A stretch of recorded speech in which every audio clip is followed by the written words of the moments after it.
السلام علیکم. Welcome to امرات.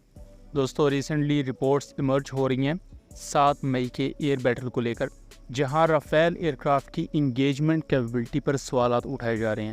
Recently U S president Trump نے یہ چیز کنفرم کی ہے کہ پاکستان اور انڈیا کے کلیش کے درمیان at least 5 aircraft shoot down ہوئے, اور ایئر کرافٹ شوٹ ڈاؤن کرنے کا دعویٰ پاکستان کا ہی تھا, اور انٹرنیشنل میڈیا بھی یہ چیز کلیم کر رہا تھا کہ پاکستان نے انڈیا کے ایئر کرافٹ شوٹ ڈاؤن کیے ہیں, جبکہ جو انڈیا کے دعوے تھے Pakistani fighter jet shoot down کرنے کے, انہیں کسی نے بھی سپورٹ نہیں کیا. تو ٹرمپ کے اس بیان کے بعد انڈین سائڈ پر کافی زیادہ غصہ بھی پایا جا رہا ہے, ڈیسپریشن ہے, اور ڈیسپریشن اس وجہ سے ہے کہ جس رافیل کے بارے میں اتنی توں میں کی گئی اور اتنا زیادہ اپنا اسٹیچر اونچا کر کے بتایا گیا, وہ رافیل خزاں کے پتھروں کی طرح بکھر گئے پاکستان کے سامنے. اور اس وقت یہ رپورٹ ایمرج ہو رہی ہے کہ 7 مئی کی رات کو پاکستانی GF-17 کو لاک کرنے کی کوشش کی انڈین رافیلز نے, لیکن وہ نہیں کر سکے, اور اس کی وجہ GF-17 بلاک 3 کا ان بلڈ الیکٹرانک وارفیئر سویٹ تھا, اور اس کے ساتھ ساتھ جو ground based electronic warfare system تھے پاکستان کے, وہ بھی. یہی وہ وجہ تھی کہ Pakistani fighter jets Indian radar پر ایک گلچ کی طرح آ رہے تھے, مینس کہ کچھ سیکنڈ کے لیے وہ نظر آتے تھے, دین وہ غائب ہو جاتے تھے.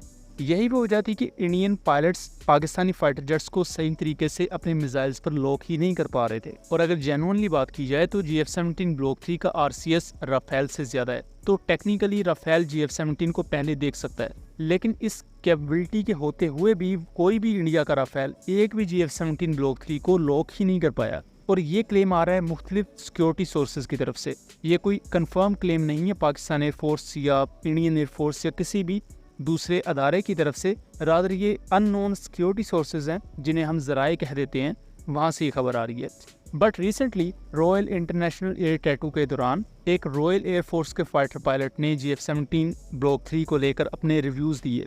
ان ریویوز میں وہ اس کی ویپنری کی تعریف کرتے ہیں, اس ایئر کرافٹ کی تعریف کرتے ہیں کہ یہ میرا ایک پرسنل فیوریٹ ایئر کرافٹ ہے, اور یہاں وہ ایک اہم پوائنٹ ایکسپلین کرتے ہیں GF-17 کے جیمرز کو لے کر. رائل ایئر فورس کے پائلٹ جو کہ موسٹ پروبیبلی یورو فائٹر ٹائفون کے پائلٹ ہو سکتے ہیں, ان کا یہ کہنا ہے کہ GF-17 کے جیمرز اپ ٹو دا مارک ہیں اور دنیا کے کسی بھی دوسرے پلیٹ فارم کے خلاف انہیں پچ کیا جا سکتا ہے. یورو فائٹر ٹائفون کا پائلٹ جو کہ رائل ایئر فورس کا ہے, اور اس کا جتنا واسٹ ایکسپیرینس ہے, وہ جس قسم کے الفاظ GF-17 کے لیے یوز کر رہا ہے, یہ انڈین ایئر فورس کو ان کی اوقات دکھانے کے لیے کافی ہے.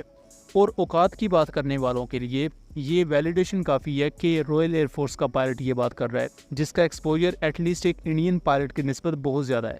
اب GF-17 ایئر کرافٹ کے الیکٹرانک وارفیئر سویٹ کی بات کی جائے تو نارملی پاکستان اور چائنیز سائڈ پر بہت سے اکوپمنٹ کی اسپیسیفکیشنز ریویل نہیں کی جاتی, یہاں تک کہ JTC میں کون سا ریڈار لگا ہے اس کی کسی کے پاس بھی ایگزیکٹ اسپیسیفکیشنز نہیں ہیں.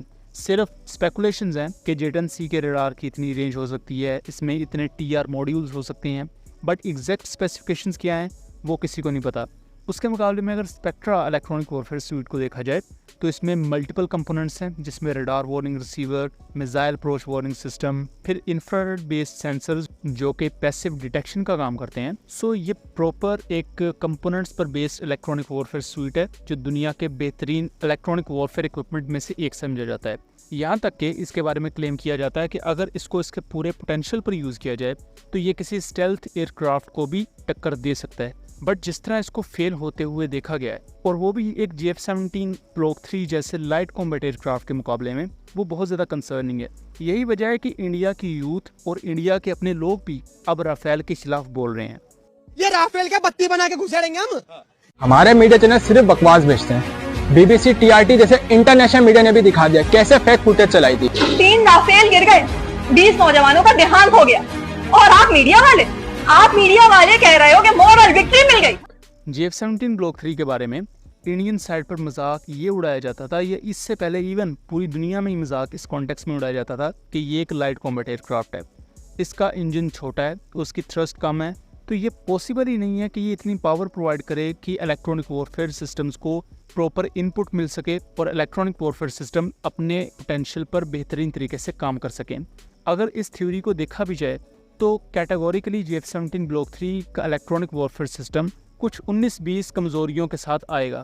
اگر GF-17 بلاک 3 ان کمزوریوں کے باوجود بھی رافیل ایئر کرافٹ کے ہاتھوں لوک نہیں ہو سکا تو اس کی قابلیت کیا ہے وہ مجھے آگے بتانے کی ضرورت نہیں ہے، اور اس کی قابلیت کو اب ایون برطانوی فائٹر پائلٹس کی طرف سے بھی ریکگنائز کیا جانا اور اس کی تعریف کیا جانا، یہ اپنے آپ میں ایک بہت بڑی اچیومنٹ ہے پاکستان کے لیے۔ اور بائی دا وے ریاض میں پاکستانی C-130s اور GF-17s نے ریکگنیشن ایوارڈز بھی جیتے ہیں، جو کہ پاکستان ایئر فورس کی بہت بڑی کامیابی ہے۔ This is the GF-17 Thunder behind me, Block 3.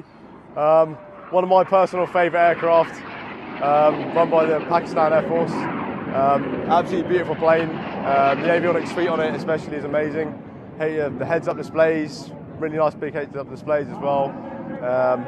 Jammer pod as well, got an excellent jammer pod, as well as the missile systems. Probably one of the most dangerous in the world. But absolutely stunning aircraft. Absolutely amazing to see it fly, and especially the beautiful engine run by one of the modified MiG-29 engines. Absolutely stunning. Great aircraft to see and great aircraft I bet to fly. So دوستو یہ تھا ایک analysis, امید کرتا ہوں چیزیں clear رہی ہوں گی، ویڈیو پسند آئی ہو تو اسے زیادہ سے زیادہ شیئر کیجیے گا تاکہ اس طرح کی مزید انفارمیٹیو ویڈیوز ہم آپ کے لیے لے کر آ سکیں۔ ملیں گے اگلی ویڈیو میں، تب تک کے لیے اللہ حافظ۔